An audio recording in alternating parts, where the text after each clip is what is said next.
I never watched porn. Wala namang internet nung mga panahon na yon. Wala kang kaalam. Wala. And, I never had a chance to travel. I never had a chance to have barkada nights.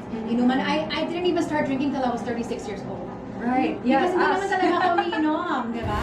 I went to her, Mari, what do I do? How do I meet How do new you people? start? I feel so What lonely. do you say to a guy? Where can What do we talk about? That's what I tell my daughters now. Now that they are, ever since that they started having crushes and stuff like that, I tell them, you know what, have a lot of boyfriends. Do it.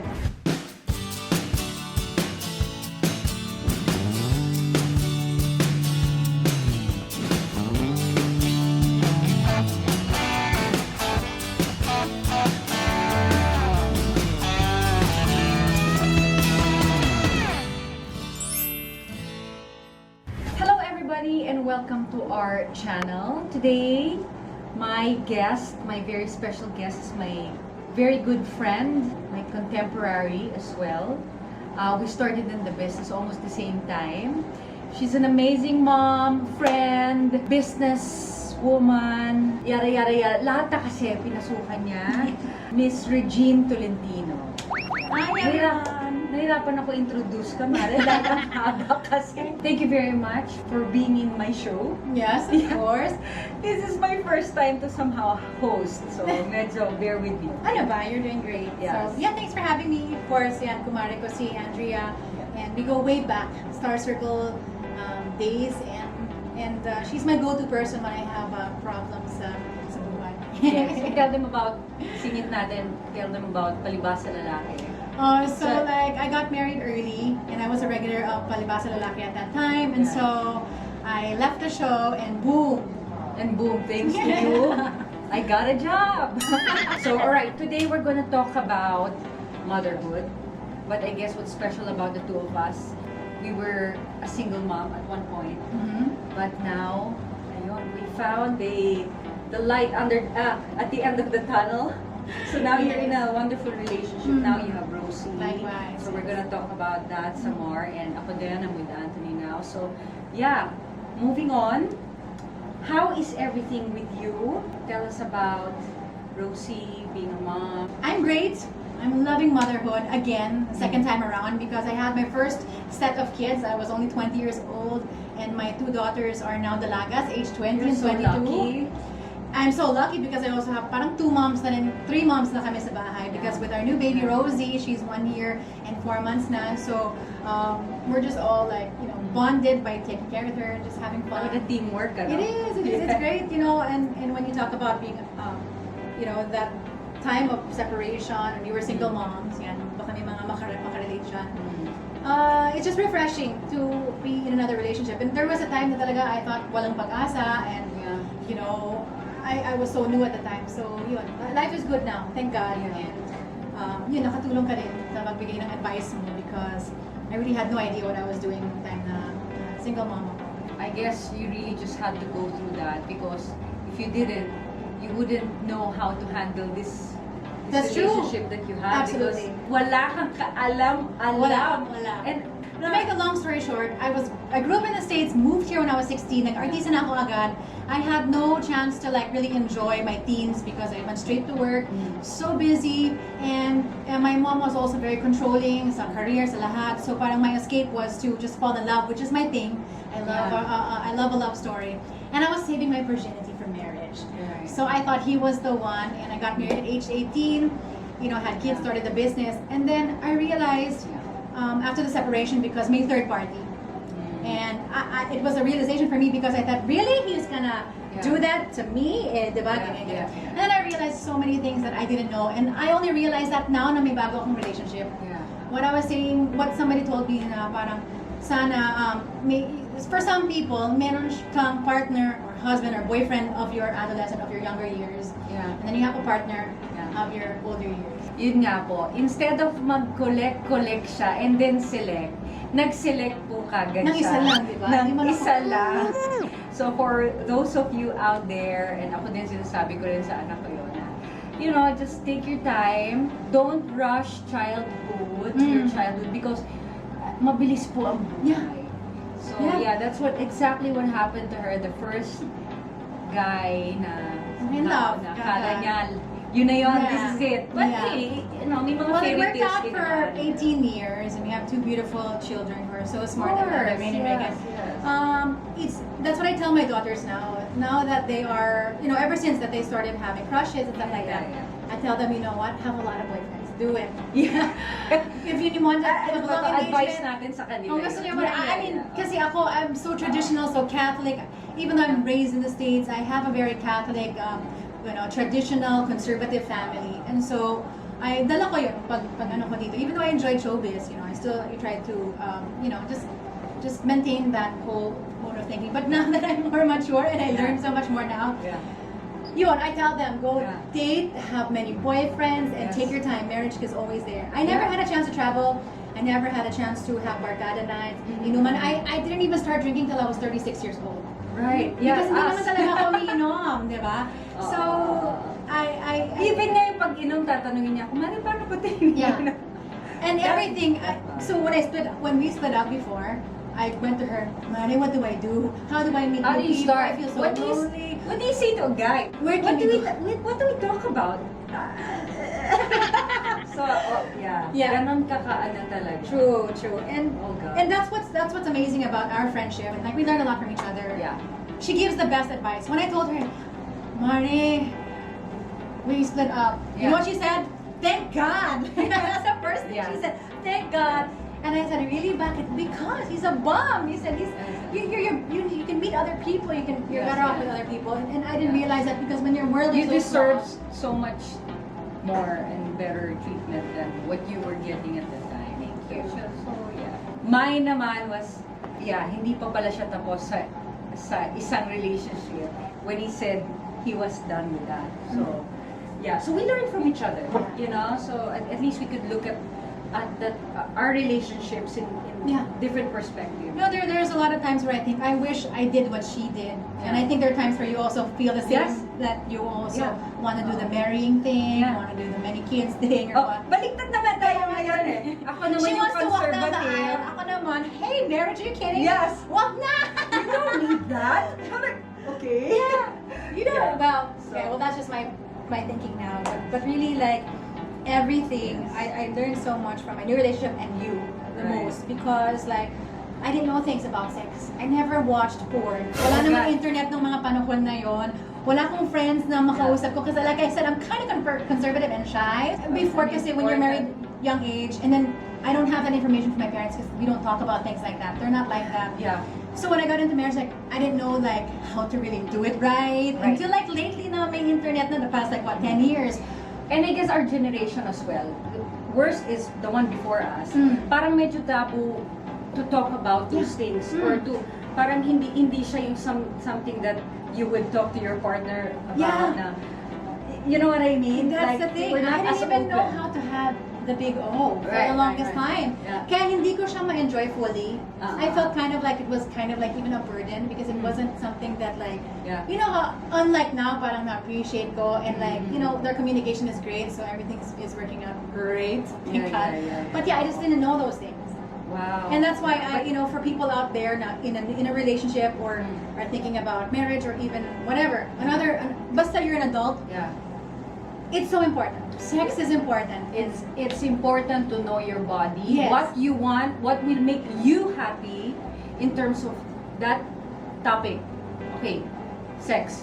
Because if you're happy and you know how to communicate what you need physically, the relationship is gonna be successful. And vice versa. You have to understand what they need, Yeah. So at that time, even if you know what you wanted, you could not communicate Yeah. it, or you Yeah, didn't it's know like you how to don't know, like, communicate it. you can't, like, nahiya ako to say that I like it or I want to do this or Yes. Have you tried this? Nahiya ako kasi we got married so young, so parang, Yeah. I don't know. But I'm not like that anymore, thank God. Right. So, yeah, I mean, it just takes a lot of maturing. That's why I also think that, yes, it's a good time to have kids in your 20s, but like the marriage and the commitment thing, you really should think about it. And that's what I tell my daughters now, and everybody that I come across. And you! What about me? If you want to do the marriage thing, if you want to do the whole thing, Yeah, it's something to like think about 50 million times. So mag-ano muna tayo, retreat muna tayo. I mean, hey, we're my 40s, early 40s. Knowing you, I've learned a lot. So it took me this time to get married.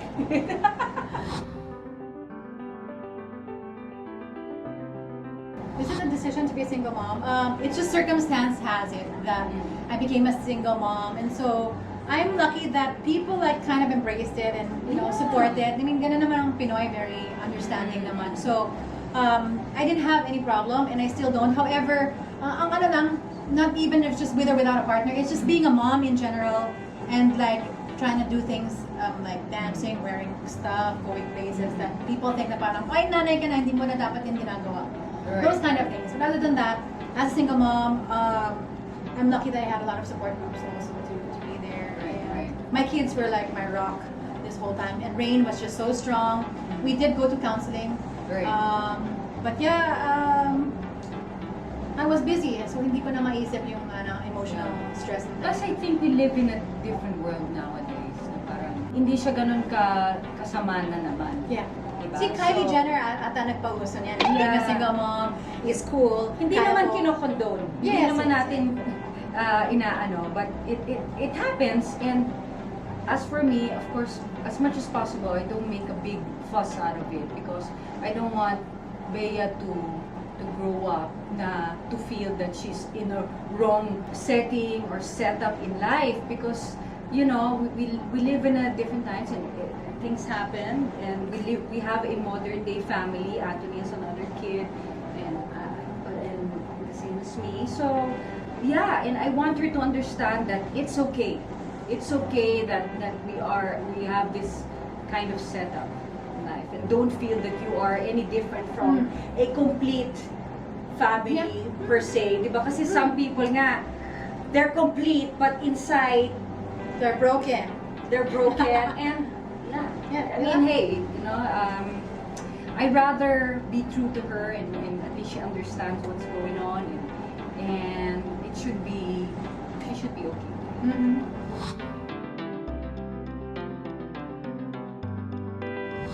The beauty and the confidence. I tell Bea that she shouldn't, I guess in life you shouldn't be shy. You should just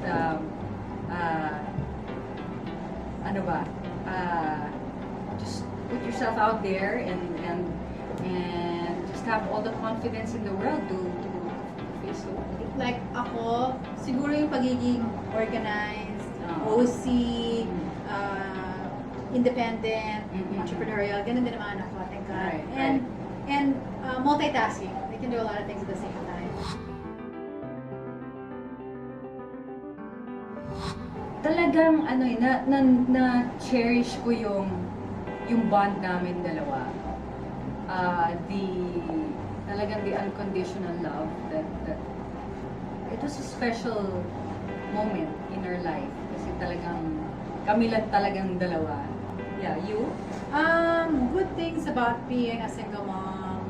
Yeah, it's just like masolo mo yung mga anak mo. It's your time to really just bond, connect, and lean on each other and be strong. It's also nice because, well, at the time, I guess you Yeah. could say I tried to go out. I tried to do different things. I drank for the first time. Nalasing ako ng bongga. And, yun, we went out a few times just to Yeah. like, so, ano naman, It's not really dinner. definitely a happy moment Yeah, in our definitely. lives. It's a hard time. It was difficult. Siyempre, you would want to share your life with somebody. But yeah, siyempre, cherish ko lang yung moment that we were it was just the two of us. Kami nag-tour kami sa Europe. We did too. We went to Singapore. Yeah, tour lang, travel, We just things travel. para maaliw. And just realize that the world is so much bigger. Yeah. Whatever yung problema namin, it's like nothing compared to what other people are going through. Right. Always remember, guys, that may mundo pa outside being single, that you can make things happen. You are the author of your life. Always remember that you are the most important piece of the puzzle, being the mom, being the mother to your child, because their programming will come from you. So it's very important to stay healthy, to take care of yourself, and to develop yourself as a person, to be the best person you can be, because 24/7 somebody is looking at you and you are their number one model in life. So yun lang ang kailangan yung gawing goal and focus in life, just to be the better version of yourself every day, every single day. Yes, tama yon, di ba? Just work on yourself now that you have this sort of alone time from being in a relationship. Ang dami kong ginawa, Mari, nag-painting ako, nag-ganito ako. Yeah, mag-yoga, mag-fitness, Mag-yoga and just kami. like discover more things about yourself. May pag-asa pa, maybe not now, maybe not anytime soon, but Yeah. pray Did for you- it. did I you- prayed for it. I prayed for it. Did And I was you- very specific. Did you realize na mamimit mo si Don? I didn't eh. I didn't. And I was working actually here sa Viva. I had a show, and then he was like the best friend of my director at the time, and then he came in to do the lighting and everything. And then Did you feel it right away? Like, I didn't eh, Like, actually until nag-develop. actually nga pala, nagkakilala kami ni Don. Magkasama tayo. No, if you remember, my show was Go Get Fit with Viva. Yeah. My director was Nolan, and then he brought Dondi in as a DOP. But hindi ko alam this whole Sorry, time. Direk, I can't remember. Yeah, ito na, you'll remember this. This whole time kasi na nag-work siya doing the DOP, Yeah. hindi ko alam wala siyang talent fee. Gusto lang niya nandun para lang For you. the set. Aww. And he will ride with me, he will drive for me, ganyan. But actually, nung umpisa pa lang na hindi ko siya masyadong kilala, I set up a meeting with Nolan. And he brought along Dondi for this meeting. Wala ka pa dito ha? I And I said, didn't hey know guys, that you know what? story. Nag-usap na kami ni Andrea. We wanted to do this show. Remember we talked to Kuya David? Yeah. And we wanted to do the show about single moms, how to date again, meet new people, or people who want to get in a relationship na medyo may edad na kasi hindi naman natin alam yun. Right, Right. right. So he brought How that. to? Yes, we brought that in, and we ate dun lang sa may Eastwood. And then for the second meeting, sige, sama ko si Andrea. Remember, we ate here lang sa Annapolis, not Annapolis, basta dyan lang sa Connecticut Oh Street. gosh, I can't So we had a remember. meeting, we had a meeting there with Nolan and Dondi. Really? Yeah, oh my God, because we drank it. Sorry, guys. Nag-wine kasi kami.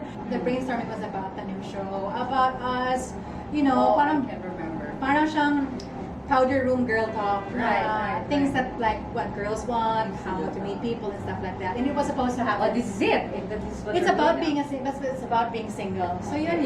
And yun, part ka ng story na yun kasi nga Oh. na-meet mo si Dottie. And then yun nga, when I met him, I didn't even know, but I do know after nag-date kami a few times that he was the one I prayed for.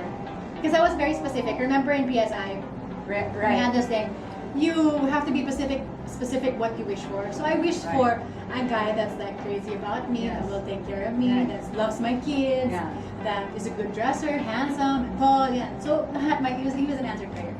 Like what So she's do that. saying, oh yeah, yan ang advice niya sa inyo. Because we went to a leadership seminar together and they taught about being careful with what you wish for and think of or want in life, because you definitely can make things happen in your life. So, like what happened to her, she wished for Dondi and she got it. So, yun. Be very positive in life so that yun din ang magmamanifest sa life. Ikaw yung nag-ano sa akin eh. Sabi mo, Reg, you have to join this because it's life-changing. And I'm like, really, I need to change my life. Kasi the Yes. time na yun, ang gulo-gulo ng isip ko. Diba? So, thanks for that, sis. Thank you. So, yeah, that same thing happened to me. I left a very negative relationship and found Anthony, met Anthony. We share the same interest and he loves Bea so much. So, yeah, We are blessed. we're pretty lucky. Don't lose hope and just continue taking care of yourself and it will happen, I think. Yeah. So I guess this is it. Thank you very much for your time, Regine. I hope you guys learned a lot of things from us. And please do like, share, and subscribe. Let us know what you guys want us to talk about some more. In our next episode, she introduced the topic. We'll be talking about in the relationship because it's very, very important. Okay, bye guys. Thank you Thank for you. watching.